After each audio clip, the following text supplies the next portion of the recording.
अगर हार्डवेयर हमारी बॉडी हो तो सॉफ्टवेयर मन, बुद्धि, चित्त और अहंकार हो जाता है। हमारे प्रोग्रामर ने मेमोरी को पूरा प्रोग्राम करके टाइमलाइन के अकॉर्डिंग उसे जीन में डालकर क्रोमोसोम के साथ में फिट करके चिप बना दी और उसे डे 1 ऑफ लाइफ पर, जिस दिन हम सिंगल सेल होते हैं हमारी मदर बोर्ड से अटैच करके सिंगल सेल के न्यूक्लियस में फिट कर दी। अब टाइमलाइन के अकॉर्डिंग मेमोरी के हिसाब से जीन इंस्ट्रक्शंस देता जाता है और हमारा मदरबोर्ड से अटैच रहते हुए हार्डवेयर और सॉफ्टवेयर बनता जाता है। हर सेल के अंदर उस इंस्ट्रक्शन की मेमोरी के चिप कार्ड की कॉपी होती है, तो ट्रांसक्रिप्शन का काम बड़े ज़ोरों से काम आता है। धीरे धीरे हमारा हार्डवेयर पूरा तैयार हो जाता है। उस दिन जीन के ही इंस्ट्रक्शन से जो मेमोरी की टाइम ने डिसाइड किया है, हमारा सॉफ्टवेयर हार्डवेयर दोनों का मदरबोर्ड बदला जाता है। उस दिन उसे मदर से मदरलैंड पर शिफ्ट कर दिया जाता है। मदरलैंड पर शिफ्ट होने पर सॉफ्टवेयर और हार्डवेयर का कनेक्शन बनाने के लिए पहली ब्रीथ को काम में लिया जाता है और वो सॉफ्टवेयर और हार्डवेयर का एक प्यारा सा कनेक्शन बनाता है।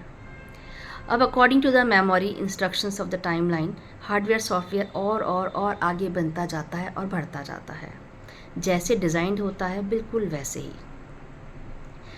अब जब हार्डवेयर बनता जाता है, सॉफ्टवेयर बनता है, तो कभी कभी मेमोरी का डिफेक्ट भी नज़र आता है। कभी हार्डवेयर को एक्सटर्नल इंजरी से भी देखा जाता है, तो जो चीज़ रिपेयरेबल और रिप्लेसेबल होती है उसे रिप्लेस कर दी जाती है। वैसे आजकल वायरसेस का ज़ोर ज़रा ज़्यादा है, तो सॉफ्टवेयर को संभालना बहुत ज़रूरी हो जाता है। हार्डवेयर थक जाता है, तब हमारी मेमोरी का ये इंस्ट्रक्शन आता है कि हार्डवेयर को रेस्ट दिया जाए और सॉफ्टवेयर को इंस्ट्रक्शन आता है कि आप अपना काम कंटिन्यू करें, और ऐसा हो जाता है। इंसान सो जाता है और फिर रिफ़्रेश हो जाता है। ऐसा चलता जाता है। धीरे धीरे एक दिन मेमोरी को टाइमलाइन के हिसाब से जो प्रोग्राम किया होता है, वो इंस्ट्रक्शन ऐसा आता है जिस दिन सॉफ्टवेयर और हार्डवेयर को फिर से अलग किया जाता है। तो वो जो कनेक्शन पहली ब्रीथ से कनेक्ट किया था, उस कनेक्शन को उस दिन काट दिया जाता है।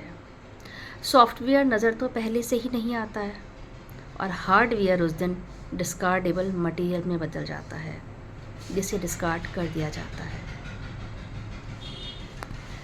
अब जो कंप्यूटर होता है, उसका जो डिज़ाइनर है और प्रोग्रामर है, उसका नाम, एड्रेस, फ़ोन नंबर सबको आता है। लेकिन हमारा जो डिज़ाइनर है वो हमारे पेरेंट्स हैं, ये भी समझ आता है। हमारे प्रोग्रामर का एड्रेस हमें नहीं मिल पाता है। क्या आप उसको कोई गूगल कर पाते हो? अगर वो आपके पास आता है तो उसका कनेक्शन प्लीज़ हमसे भी बनाइए। हमारे प्रोग्रामर का नाम हमें बताइए।